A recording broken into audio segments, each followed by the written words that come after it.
If you need to replace the engine air filter for your Toyota Yaris IA, follow these simple steps.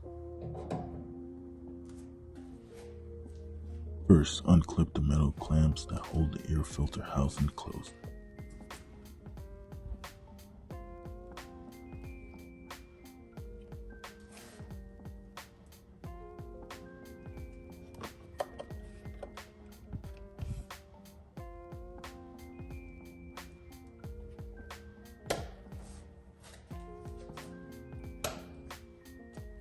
Next, lift up the housing slightly to give yourself enough room to remove the old filter. Take a look at the filter. If it's dusty and clogged, it's time to replace it. This one is still clean and in good shape, so I won't be swapping it out today, but the process is exactly the same.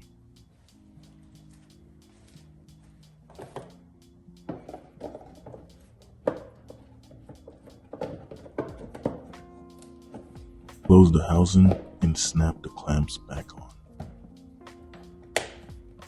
This is the Garage Giant. If that helped you out, go ahead and hit the subscribe button so I can bring you more content.